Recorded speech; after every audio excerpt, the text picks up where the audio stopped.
Well, hello, this is Dr. Lemmon, and this is the chat for the month of October. And I have to think for a bit on vacation. We just got back from a couple of weeks. We went down to Tennessee to Smoky Mountains National Park. So next vacation, we're headed to Egypt, um, just for fun, and we'll see what that materializes. Um, One of the tools I picked up as I started working with people is to start to pay attention to emotional language. Um, the way the program seems to work is that we have automatic programs that we learn as we're child developing and skill sets. They're mostly defensive, and they come into play when we need them. They allows us to duck at the right time when something comes flying at us, and we don't think about that too much. It's kind of amazing, and I've had lots of things flying at me. I managed to duck and avoid getting clobbered in the head with. So those are automatic responses. They fire in about 3 seconds. They run about 9 seconds. They can recycle again if you stay in that emotional theme. So when I talk about emotion, I mean that when something occurs, then that's an idea. And then normally we then let energy flow, and energy then gets the body in motion to go do and perform that task or that idea. So that's the whole premise. It's a two-step process. But in the automatic process, it's a one-step process. It just fires the energy and it repeats a pattern. And you get people all the time say, "Oh, I don't know why I got mad," or "I don't know why I said that," or "I don't know this," or "I don't know that." It occurs way too fast. If you give them enough time, they'll make up a story about it. But for the most part, it occurs really, really fast. And we've talked about that before. Um, the other part of that is that when we're normally doing things and we're sitting there thinking, and that model I always use about cleaning the garage, because I do that a lot, it's like you're sitting there thinking about something you have to do. Right now, I'm rebuilding a gazebo in the front of my house. So I'm doing the inside of it. And so I sit there and I think, what do I have to do next? And I kind of let the plan settle in for a few seconds. And then all of a sudden I can feel, okay, I got it. And then all of a sudden the energy I can feel, my body starts to warm up. The energy's there. I get up and I'm ready to go. And I'm out there and I'm working on it. And that's the way it normally goes. It's two steps. It's like you plan it, you orchestrate it, you put it all together, and then the energy flows and you get up and you do it when it's automatic. So the book that's famous and is Thinking Fast, Thinking Slow, it describes in great detail both of those maneuvers, and so great book. And the least the first half of that book describes it. The second half I found pretty interesting too, but it's very different in theme. So that's just the very nature of it.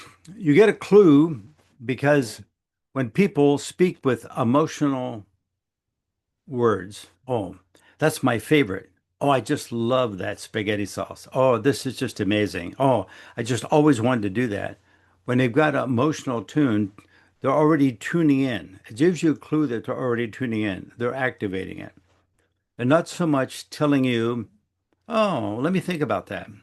Uh, when my wife said to me, we've been to most of the national parks, but we haven't been to the one in Tennessee. So why don't we go to the one at Smoky Mountains for my birthday? And so I said, well, that sounds good. It's just a 44-hour drive. That's a little tough to do in one day. So we spread it out over a week or so and got all the way back there. And then we returned. So we went down on the southern route, came back on the northern route. So we had to sit down and plan this and orchestrate it. The energy to flow to do it didn't really start to the first day. And because it was all orchestrated, planned, hotels booked, everything's planned out, then it flows from day to day. And so you get up in the morning and you can, like, okay, here's the day, here's the schedule, the energy flows, you're right on target. And that's the way it's supposed to work. Boom, boom, boom, boom, boom. Do you get people that are apathetic and don't do anything or have a hard time getting momentum or even say they have a hard time getting momentum is because they have not cleared that to where they say, let me think about it, let me plan it, let me get it clear in my head, and then we're going to go do it. You know, it's two steps. Somewhere in our youth, we should learn those two protocols, right? You had to sit up, you got to go to recess, you got It was a structured piece. We learn to activate in structured piece. We're born with a sense of ability to comprehend abstracts. In other words, babies can see somebody playing peekaboo, they disappear, they go over here, they go over there. They have an expectation of where it's going to go. They get abstract ideas. They can't put it maybe into language yet. They can't put it into concrete stuff, but they have abstract thinking. They now can start scanning babies 5 days old. So you start to see a lot more information of how their brain works, and how it develops. And it's really kind of fun reading that type of research, which is available today. And so you start to see where this all comes into play. We learn all these shortcuts that we have to just move. Maybe you're a baby and all of a sudden the sun's shining on you and you just roll your body a little bit to get out of the heat. So that becomes, maybe have enough times of doing that, becomes a pattern in your body. You just know that. I discovered that when I was 5 years old with my aunt had a daughter, and I just watched her have a reaction. My grandmother, this is back in the old days, we used to have pins on diapers. And so there was a pin on a diaper, and and and my grandmother was pinning her, and she jabbed her a little bit, and I saw her draw her stomach in. And my grandmother caught it. There was no bleeding or anything. It was like not a big thing. The first kid I had was raised on pins on diapers too. And so that was something that was really, I'm accustomed to. So I saw that move that the baby made. And then when my grandmother was done, she was taking the diaper. In those days, the diapers were cloth. You had to take and rinse them out and put them in a bucket to wash them later.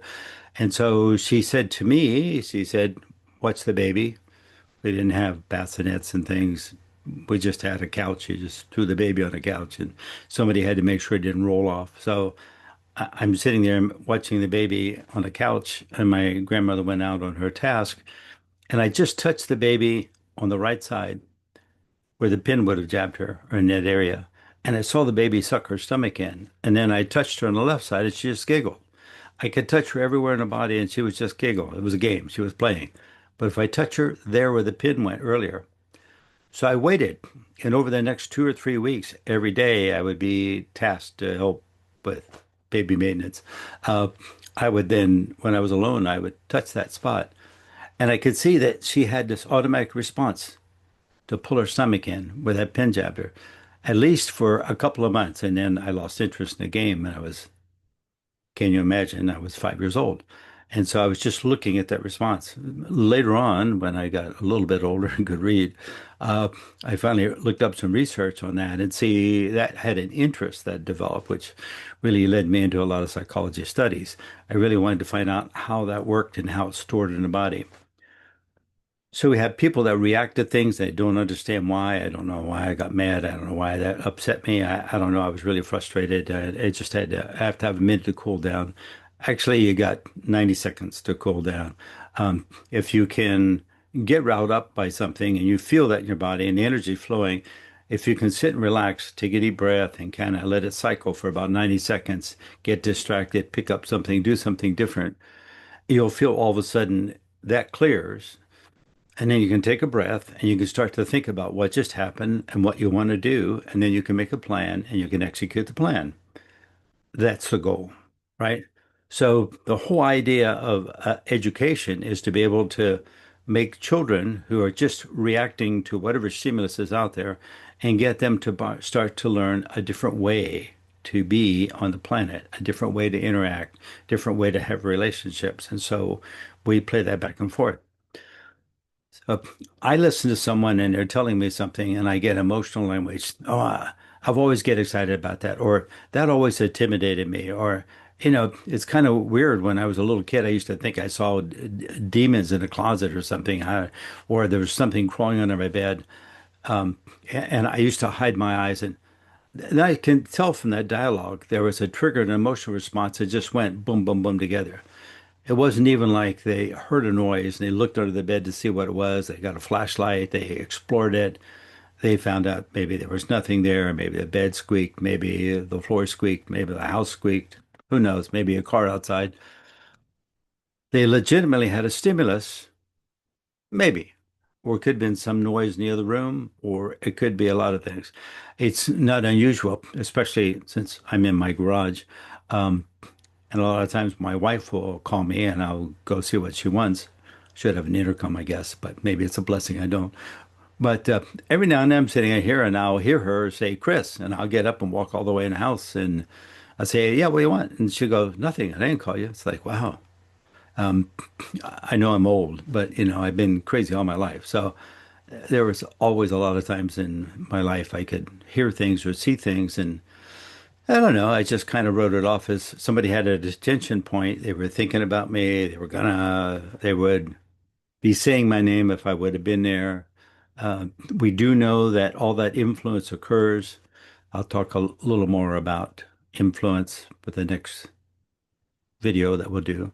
I will try to keep this short. I'm not going to throw out a lot of stories because I've got millions and millions of them. But where it really registered with me, other than with the baby, and I saw that little scenario where it's stored, there for a little while, I did a little stitch where I was doing uh, what we call MO patterns for criminals, prisoners.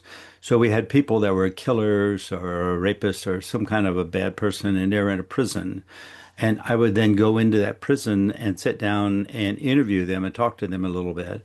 And I would then have unsolved crimes that had a modus operandi very similar to the way this person operated. So they got caught and they're in prison maybe for life or to be executed or whatever for committing a crime. And these were other crimes that were unsolved, but they're done in the same manner. So my job was to go in and see if I could close some of those cases. And now they call that profiling, but that was before the FBI ever evolved. And so I would just go down and make an appointment, get into the prison and sit there and talk to the person. And I found that if I'd start having a chat with them, I would say, I got some things to go over with you, but this is really not very important. It's just some oddball cases and stuff. And having studied your case and how you operate, I thought some of these operation procedures seemed like yours, but this is not a big deal. It's not going to affect your sentence. It's not going to figure. It's just help me with paperwork. And I don't know why you'd even want to help me, but I'm sitting here getting paid by the hour. So the longer I'm sitting here talking to you, the longer you're not in there wrestling around with someone or getting your life threatened. So we're good. So let's just sit here and talk for a while, and tell me, what do you find value? What's important to you, And I would just start a conversation with them and I'd look and they would come up with terms like, that would really piss me off. And I could see that switch and I go, wow. And when you get pissed off, how would you react? Well, I'd want to kill them, but you can't always. It's like, wow, And I look at my notes and I say, "Did you ever know a guy named Bobby Jones? Here's a picture of him. Do you ever see him?" And he goes, "Yeah, I think I seen that little squirt. He was a pain in the ass." I said, "Yeah, I kind of thought you maybe had interaction," and I was able to close a lot of cases. It made no difference. It just cleared all the paperwork. This guy had killed not just one or two people, but eight or nine or 10 or 20. And the modus was the same. The operandi was the same. He would take that 90 seconds of reaction to someone and just flare at them. And then he would build that momentum. And he realized all his problems in the world came from this one person. So to solve the problem, you just go kill him. You know, Today it sounds like typical conspiracy show on YouTube, right? But to a big degree, it's somebody that has a piece of data and they're got this huge reaction to it. Some of the data is correct, some of the data is not correct, some of it is a little bit fabricated. I'm not saying that they make it up. I'm just saying that the nature of humans is to do that, to make it up. We got a little bit of a story, we got a piece going, and all of a sudden we can put it all together, and it makes sense in our world. So that must be the truth, right? Kind of funny. Uh, I get so many cases. I have people telling me, this happened in the news and they didn't arrest this guy. And I'm going like, I spent a little stint in law enforcement and they can't arrest that guy because they didn't have a case.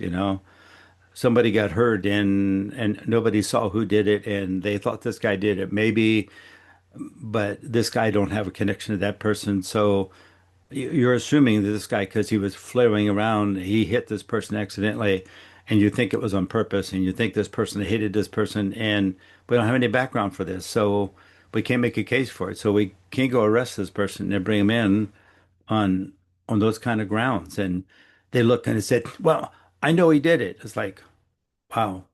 I used to have people get frustrated with me all the time, because you need to have the world likes to operate, or at least wants to operate on that condition response where we look at all the data and then we make a decision, right? We don't always see that. I got a lot of times when I was out there, I'd run into people that were committing suicide. So I just bought that old stunt of saying, I don't care if you jump, I just need to get your ID before you jump. So when I don't have to dig through your smashed up body out there when some semi runs over trying to get your driver's license. So just give me your driver's license and your ID, and then I don't care, jump, do whatever you want to. It's like I just can go write the report and I'll come back and we'll scoop your body up later. And so that disassociation all of a sudden got us into a little bit of a conversation, and then pretty soon the person would tell me his problems, and as soon as he's telling you his problems, then he's pretty much done jumping, right? Because now he's connected to someone, and really most of the time all they really want to do is connect to someone. They feel like they're not being heard, and so anyway, just my life experience of being able to play with this and watch with language, and even myself. I get up and I'm going to go do something, and I'll pause and I'll go, Wait a minute," and I have to backtrack a little bit. And I realized that energy just rushed in, and I had about three things I was working on, and now all of a sudden I got one thing done, and now I'm going to rush off and do it. It's like I got to sit down and wait for the rest of that 90 seconds, not a minute and a half, it's not long. And then all of a sudden I start remembering, oh, yes, I had an email to respond to. I have three things to do. I'll sit here at my desk and finish those three things. And I go, okay, now. And I can feel the energy flowing. And now we're ready to go. You can amend this. You can adjust this. There's a lot to do with this, but you have to pay attention, and it takes practice. It really does. And so you can save yourself a lot of trips back and forth. You can save yourself a lot of repeats. You can save yourself a lot of errors by getting into the habit of being able to say, take a breath and say, wow, okay, I got it. I got an idea and my energy is ready to go. But I'm going to sit with this for a minute and think about some other things and then see if there's more elements I got to entertain. Is there more data? Do I need to search for something else? Do I need to figure something out? Do I need to call someone? Can I get a bigger picture? We would like to get to a bigger picture. It's a little bit of a challenge today. When I was in college, the span of attention that was reported that the testing showed was about 90 seconds. So that was worked out pretty good. It means we were right on the cusp. We could, on a good day, kind of stand through that 90 seconds, get a breather, and then move on. But today I saw that, we're looking at like 42 seconds in the United States, 50 some seconds. So that means you no longer have enough time to wait that out. After 40 or 50 seconds, you're at a place where you got to refresh that and get mad again, or you just have to let it go. So it just means you walk away mad or you overreact. You don't have those options in between because we don't have enough duration. We don't have enough time spent on it. And I think an awful lot of that comes in our educational system has changed. We're throwing so many markers at them to try to get test scores. Uh, and what we're not doing is giving them enough time to think about it. Also, sitting there playing with their phone and texting to each other and playing games while class is going on makes it really difficult for a teacher to get their attention. And so, yeah, it's a challenge. I did a little bit of teaching, and I I used to go when be a substitute, and a home ec teacher one time was sick, so I went in, and so I'm teaching a home ec class. Well, I do a lot of cooking, so it was cool, and I had like 30 kids in this home ec class. So I'm prepping out the meal. I'm asking questions. I'm getting kids involved. I'm doing all those things, and I'm throwing out stories as I'm doing things. And I pick spice up and I said, "Hey, smell this, pass it around, smell that." And I tell them a story while they're all smelling it. And so we put lots of hooks in there to be able to get their attention into that. And when it was all done with class, the class was orderly, it was structured, we had fun. I cooked it, whatever this was. I got them all involved. We all tasted it. It was all amazing. And the vice principal who was watching me from the back of the class, when it was all over, he said, "How do you keep their attention?" And I go, "Wow, that's a question you shouldn't ask me. You should ask you because I can do that." And if you're asking a question, you don't see that happening. He said, "I don't see it happening anywhere." It's like, wow. So this is a few years ago. My daughter was in high school. Now she's 60 some years old. So a long time ago. I know from friends of mine that are teachers that it is much certainly worse in the whole educational system. And I see more and more people come out with attention deficit disorders, etc. And you're born attention deficit disorder. Bottom line, the whole idea of education is to be able to discipline your attention so you can pay attention for the 90 seconds, so you can get past that reaction to things. The world is a place with moving parts. You're always going to react to things. Something comes at you, it's like you duck. You're just like, what the world? Uh, Driving down the road is the same thing. Things pop out at you, and now speed limits are up when it used to be when I was a kid. And so the things moving at you faster. So reaction time is really that stimulus reaction time seems to be the focus point in sports and everything else. But the game winners are the people that can orchestrate a plan, figure out what they're going to do, make a better strategy, and be able to spend a little time and then at the moment say, okay, we're ready, and then jump in and do it. And so that's what I'm talking about. For yourself, watch your emotional language. Watch when you say things like, "Oh, I love that. That's my favorite food." And it's like, hmm. For me, that was my first clue way back when I was a kid. That like my favorite food. I really like that. I had to then in my brain say, is that good for me? Is that a healthy food? Is that my favorite food because my mother made it a lot? Or is it my favorite food because there's something special about it? What is special about it? What? So you start to see, I will be talking over the next few months about asking questions.